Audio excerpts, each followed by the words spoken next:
예레미야는 아나돗에 살던 제사장 hil기야의 아들입니다. 그는 유다가 멸망하기 직전에 활동을 하면서 예루살렘에 임하게 될 심판에 대해서 그가 선포를 했기 때문에 많은 핍박을 당했습니다.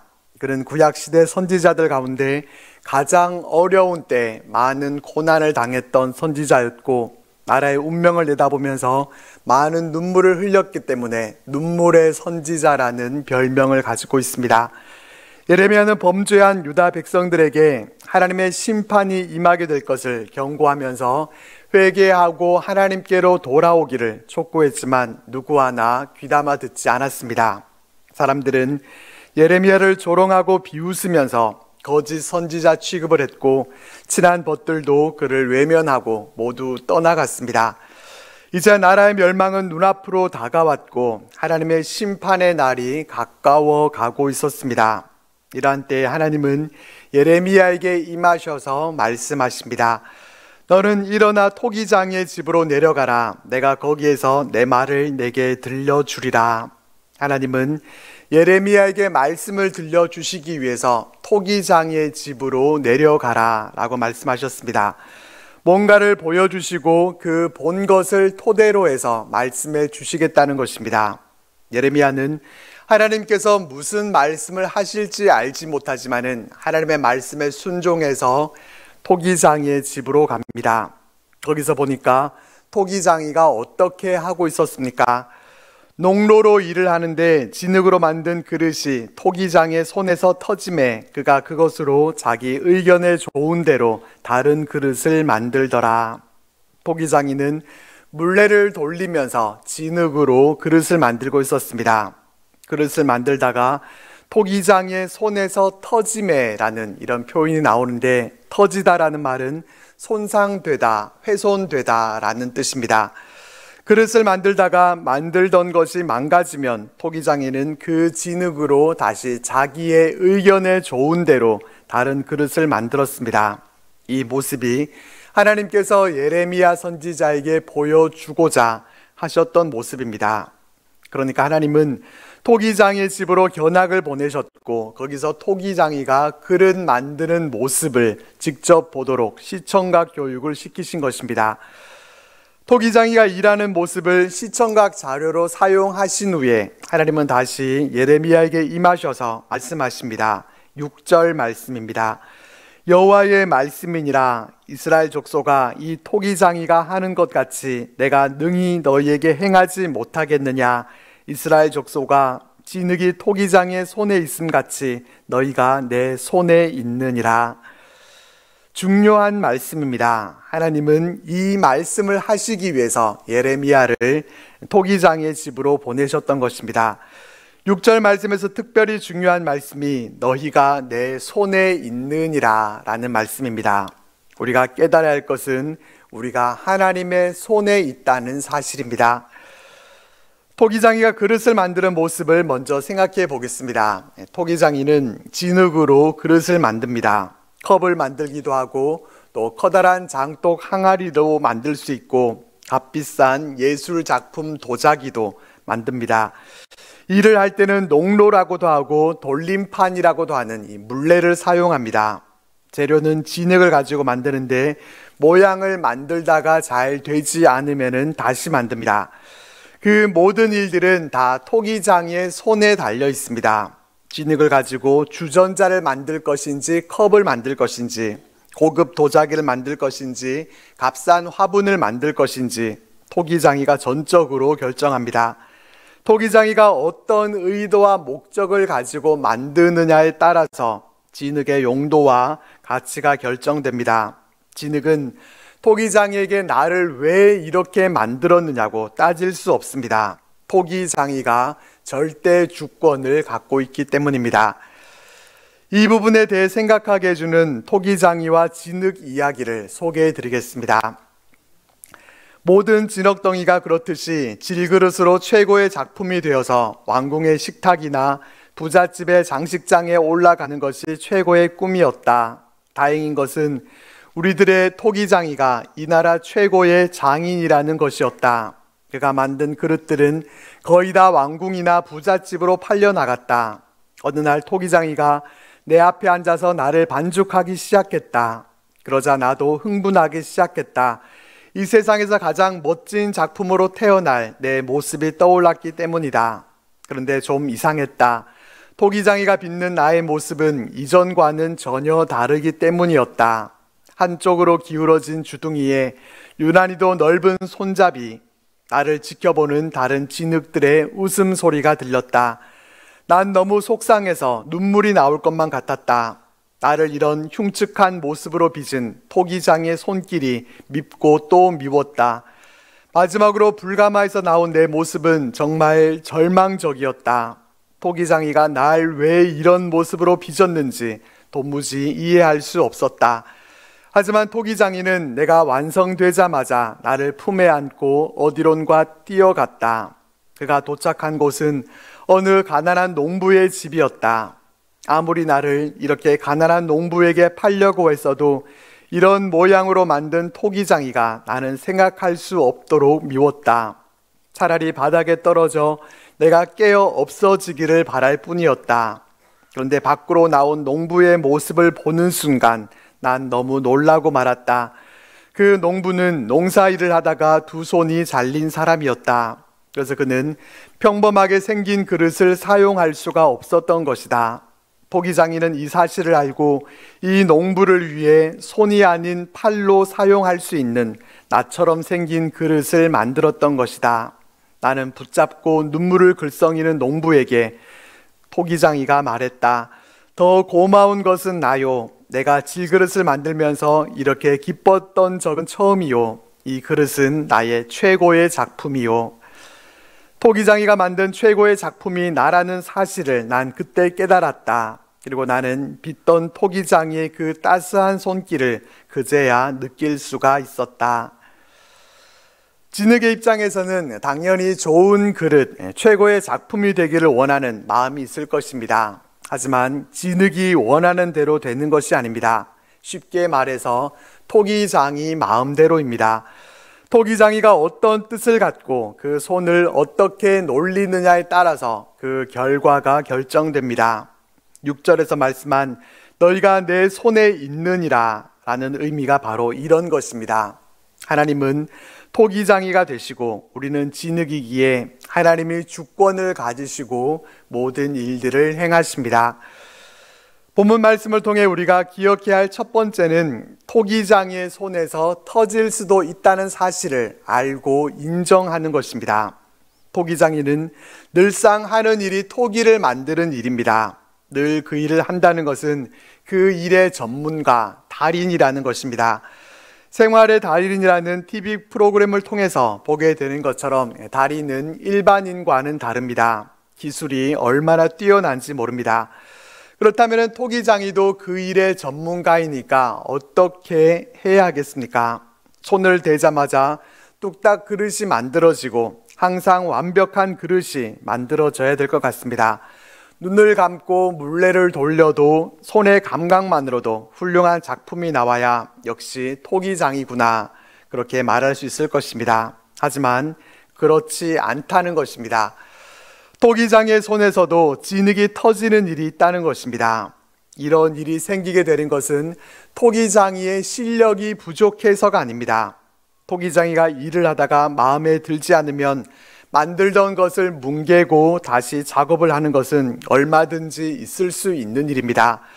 진흙은 그렇게 하기에 적당한 재료이기 때문에 그래서 진흙을 사용하는 것이고 그릇을 만드는 작업은 반드시 한 번만에 완벽하게 처음부터 만들어야 하는 작업도 아닙니다.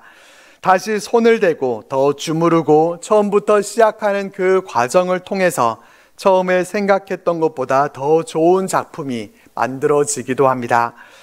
그렇기 때문에 진흙은 토기장의 손에 대해서 불평하거나 또 원망하지 말아야 합니다.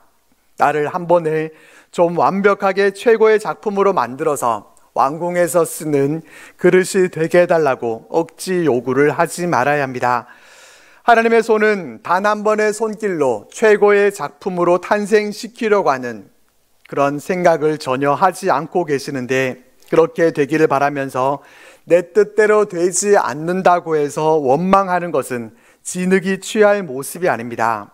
우리는 토기장의 손에서 터질 수도 있다는 사실을 인정해야 합니다. 오히려 어쩌면 더 많이 망가지고 다시 만들수록 더 훌륭한 작품이 나올 수도 있습니다.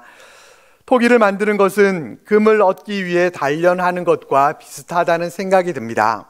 순수한 정금을 얻기 위해서는 한 번만 연단하지 않고 여러 번 그 작업을 반복하게 됩니다. 한 번의 단련으로는 아직 불순물이 남아있고 순수한 금을 얻기 어렵기 때문에 여러 번 연단시켜야 순수한 정금을 얻을 수 있습니다. 욥기 23장 10절에서 욥은 이렇게 고백합니다. 그러나 내가 가는 길을 그가 아시나니 그가 나를 단련하신 후에는 내가 순금같이 되어 나오리라. 하나님이 지금은 나를 단련시키는 중에 있지만은 연단을 받고 난 후에는 순금과 같이 되어 나오게 될 것을 욥은 믿었습니다. 순금으로 단련하시는 하나님께서 욥이 가는 길을 알고 계시기에 그는 믿음으로 그의 인생을 하나님께 맡겨드릴 수 있었습니다. 이처럼 진흙인 우리들은 우리들을 때로는 뭉개기도 하시고 그 손에서 터지게 되는 때도 있지만 그러한 과정들은 우리를 더 멋진 작품으로 만드시기 위함이라는 것을 믿고 하나님의 손에 우리의 인생을 맡겨드려야 합니다. 토기장이신 하나님이 나의 길을 아시기에 나를 뭉개신 후에는 내가 멋진 걸작품이 되어서 나올 거라는 믿음이 있어야 합니다. 이 믿음으로 우리의 모든 것을 토기장이신 하나님께 맡겨드리고 원망하거나 불평하지 않는 우리들이 되시기를 주님의 이름으로 축복합니다.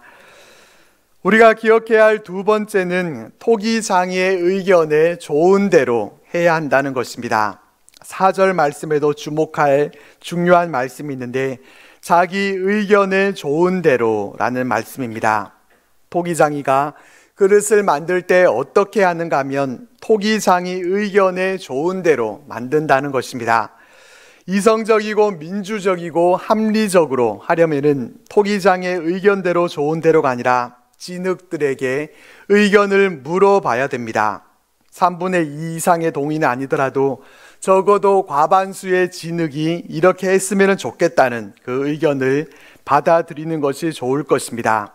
토기장의 의견대로만 하지 말고 의견도 좀 수렴하고 이 의견 저 의견 들어보면서 여러 가지 의견들을 종합적으로 잘 수렴해서 그릇을 만드는 것이 좋은 토기장이다, 그렇게 생각할 수 있습니다.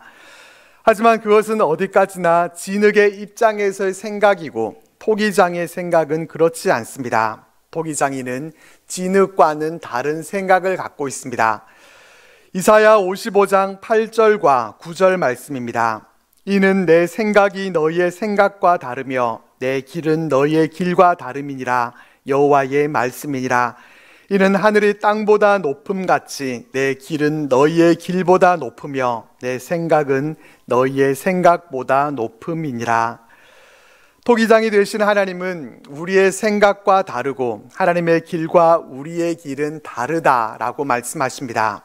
두 생각과 길이 다르다면은 둘 중에 어떤 것이 맞고 어떤 것을 따르는 것이 맞겠습니까? 당연히 하나님 쪽입니다. 우리는 늘 실수가 많고 부족하지만 하나님은 완전하시기 때문입니다. 하나님의 길은 우리보다 높고 하나님의 생각은 우리의 생각보다 높기 때문입니다. 우리가 명심해야 할 것은 토기장의 의견이 베스트라는 것입니다. 우리의 의견은 최선이자 최고가 될 수 없습니다. 우리는 3분 후의 미래도 내다볼 수 없는 제한적이고 연약하고 또 무능력한 존재들이기 때문입니다. 반면에 하나님은 모든 것을 창조하셨고 모든 것을 아시고 모든 것을 하실 수 있는 전능하신 분이십니다. 그렇기에 토기장이 되시는 하나님 앞에 우리의 의견은 내려놓아야 합니다. 우리가 가진 생각보다 하나님의 생각이 더욱 뛰어나다는 것을 인정한다면 그렇게 해야 하는 것이 옳습니다. 그리고 하나님의 의견이 무엇인지를 여쭈어야 합니다. 기도로 하나님의 뜻을 여쭈어 볼 때에 하나님은 하나님의 뜻을 알려주실 때도 있고 또 숨기실 때도 분명 있으십니다. 하나님의 뜻을 알려주시는 것은 하나님의 뜻을 아는 것이 우리에게 더 유익함이 있기 때문에 알려주실 것이고, 하나님께서 뜻을 숨기실 때는 우리가 모르는 것이 더 유익하기 때문에 그렇게 하실 것입니다. 우리는 하나님의 의견에 좋은 대로 우리에게 행하시도록 우리의 의견은 내려놓음을 통해 하나님이 주권을 가지시고 그 뜻대로 이끌어 가 주시는 그러한 귀한 은혜를 입게 되기를 주님의 이름으로 축복합니다. 특별히 본문 말씀은 우리 개인에게 주시는 말씀이기도 하지만 민족과 국가에 관한 말씀을 하십니다. 7절과 8절 말씀을 세번역 성경에서는 이렇게 번역하고 있습니다. 내가 어느 나라나 민족을 멸망시키거나 없애버리겠다고 선언하여도 만일 그 민족이 악에서 돌아서면 내가 그들에게 내리기로 작정한 재앙에 대하여 내 뜻을 돌이키겠다. 하나님은 두 가지 경우를 말씀하십니다. 이 7절과 8절 말씀은 용서가 가능한 경우입니다. 하나님이 나라와 민족을 멸망시키겠다 이렇게 선언했더라도 그 민족이 회개하고 하나님께 돌아오면 하나님은 뜻을 돌이키고 용서하겠다라고 말씀하십니다. 그리고 반대로 9절과 10절 말씀은 하나님의 용서가 불가능한 경우입니다. 9절과 10절 말씀도 세번역 성경으로 보겠습니다. 또 내가 어느 나라나 민족을 막강하게 세우겠다고 선언하여도 만일 그들이 내 앞에서 악을 행하고 나에게 순종하지 않으면 내가 그들에게 베풀기로 작정한 선에 대하여 내 뜻을 돌이킬 것이다. 하나님은 어느 나라와 민족을 막강하게 해주겠다 그렇게 하셨어도 악을 행하고 하나님께 순종하지 않으면 뜻을 돌이키시고 그들을 징계하실 것이라고 하십니다. 이 말씀과 같이 북이스라엘은 악을 행하고 하나님께 순종하지 않다가 아수르 제국에게 멸망을 당해 있는 상황입니다. 그리고 남유다 왕국도 지금 그 같은 길을 가고 있습니다. 처음에는 하나님이 다윗과 솔로몬의 나라를 막강하게 세우시고 또 강성하게 해주셨지만은 그들은 우상을 숭배하고 또 하나님을 떠났기 때문에 이제 곧 바벨론 제국에 멸망당하게 될 것입니다. 이 사실을 예레미야는 백성들에게 힘써 전했지만은 백성들은 끝내 하나님의 말씀을 저버리고 말았습니다. 결국 민족과 국가들이 기억해야 할 말씀 역시 너희가 내 손에 있느니라 라는 말씀입니다. 이 나라 이 민족도 하나님의 손에 달려 있습니다. 6절 말씀 전반절을 다시 보면은 이스라엘 족속아 이 토기장이가 하는 것 같이 내가 능히 너희에게 행하지 못하겠느냐라고 말씀하십니다.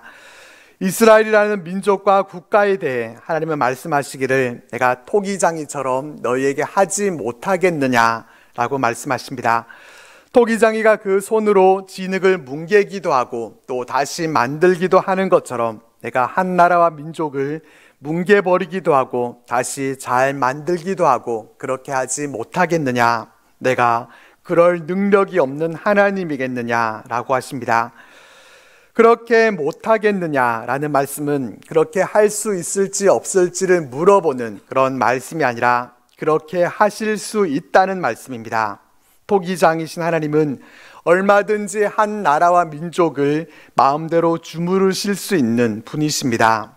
하나님은 뭉개기도 하시고 다시 작품으로 만들어 세우기도 하시는데 이 부분에 대해서는 진흙의 태도에 달려 있습니다. 진흙과 같은 민족과 나라가 악에서 돌이키는지 악을 행하는지 하나님의 목소리를 청종하는지 듣지 않고 불순종할 것인지에 따라서 뭉개기도 하고 하나님은 세우시기도 하십니다. 한 민족과 나라의 역사는 하나님의 손에 달려 있는 것인데 그 하나님의 손은 민족과 나라가 하나님을 얼마나 의지하고 붙들 것인가 하는 그 믿음의 태도에 달려 있습니다. 그렇기 때문에 우리는 우리나라를 위해서 기도할 때 이 기도 제목으로 기도해야 합니다. 우리나라의 흥망성쇠가 오직 하나님의 손에 있음을 고백하면서 이 나라가 악에서 돌이키고 하나님의 목소리를 청종하는 나라가 되도록 위해서 기도해야 합니다. 우리나라에 대한 주권은 하나님이 가지고 계시지만은 하나님은 그 주권을 대통령이라는 지도자에게 위임하셔서 이 일을 맡기십니다. 그래서 우리는 나라의 지도자를 위해서도 기도해야 합니다. 이제 이틀 후에는 대통령 선거가 있습니다. 우리는 하나님의 뜻하심이 이 나라 가운데 온전히 이루어지도록 이것을 위해서 또한 기도로 나아갈 수 있기를 바랍니다. 본문 말씀에서 가장 중요한 포인트는 토기장이가 망가진 그릇을 다시 만들었던 것처럼 하나님이 우리를 다시 만드실 것이라는 점입니다. 토기장의 손에서 진흙이 뭉개지기도 하지만 토기장이는 절대로 뭉개진 진흙의 모습 그대로 놔두지 않습니다. 뭉개진 진흙을 만들기 위해서 일하는 것이 아니기 때문입니다. 토기장이는 그릇을 만들기 위해서 멋진 그릇이 만들어지기까지 작업을 계속해 나가고 훌륭한 작품을 만들어내는 것을 목적에 두고 일합니다. 이 사실을 우리는 잊지 말아야 하고 이것이 얼마나 감사한 일인지 모릅니다. 하나님은 우리를 다시 만드시는 일을 기뻐하시는 분이시고 그 누구보다 이 일을 잘 수행해 내실 수 있는 분이십니다. 이사야 64장 8절에서 우리는 진흙이요 주는 토기장이시니 우리는 다 주의 손으로 지으신 것이라 라고 말씀합니다. 처음 우리를 빚어서 만드신 것도 하나님이셨습니다. 우리를 창조하신 토기장이 하나님이시기 때문에 다시 뭉개기도 하시고 새로 빚고 새로운 작품으로 재창조하시는 것 역시 하나님이 전문이십니다. 회복해 하시고 재창조하시는 은혜를 베풀어 주시는 것이 우리에게는 얼마나 귀한 은혜인지 모릅니다. 그렇지만 우리에게 필요한 것은 만들기에 좋은 부드러운 진흙으로 있어야 한다는 것입니다. 원망과 불평이라는 불순물이 들어오고 또 하나님의 은혜에서 멀어져서 딱딱하게 굳어버리게 되면 다시 빚어지기 어렵습니다. 원하는 모양으로 만들어지기도 어렵고 그릇으로 만들어지지 못하게 될 수도 있습니다. 유연한 진흙이 되는 것이 중요합니다. 우리의 인생이 이 나라와 민족이 지금 뭉개져 있는 것 같고 내 마음에 좀 들지 않는 것 같은 그러한 일들이 있고 이랬으면 좋겠다는 그러한 우리의 생각과 또 의견이 있지만 그러나 하나님은 우리를 다시 만져주시고 다시 멋진 모습으로 회복시켜 주실 것입니다. 우리의 가정과 일터도 다시 빚어주실 것이고 무너졌던 대한민국도 다시 세워주실 것입니다. 이 믿음으로 하나님께 가까이 나아갈 때 하나님은 토기장의 주권으로 우리 가운데 행하시고 또 일해 주실 것을 믿습니다.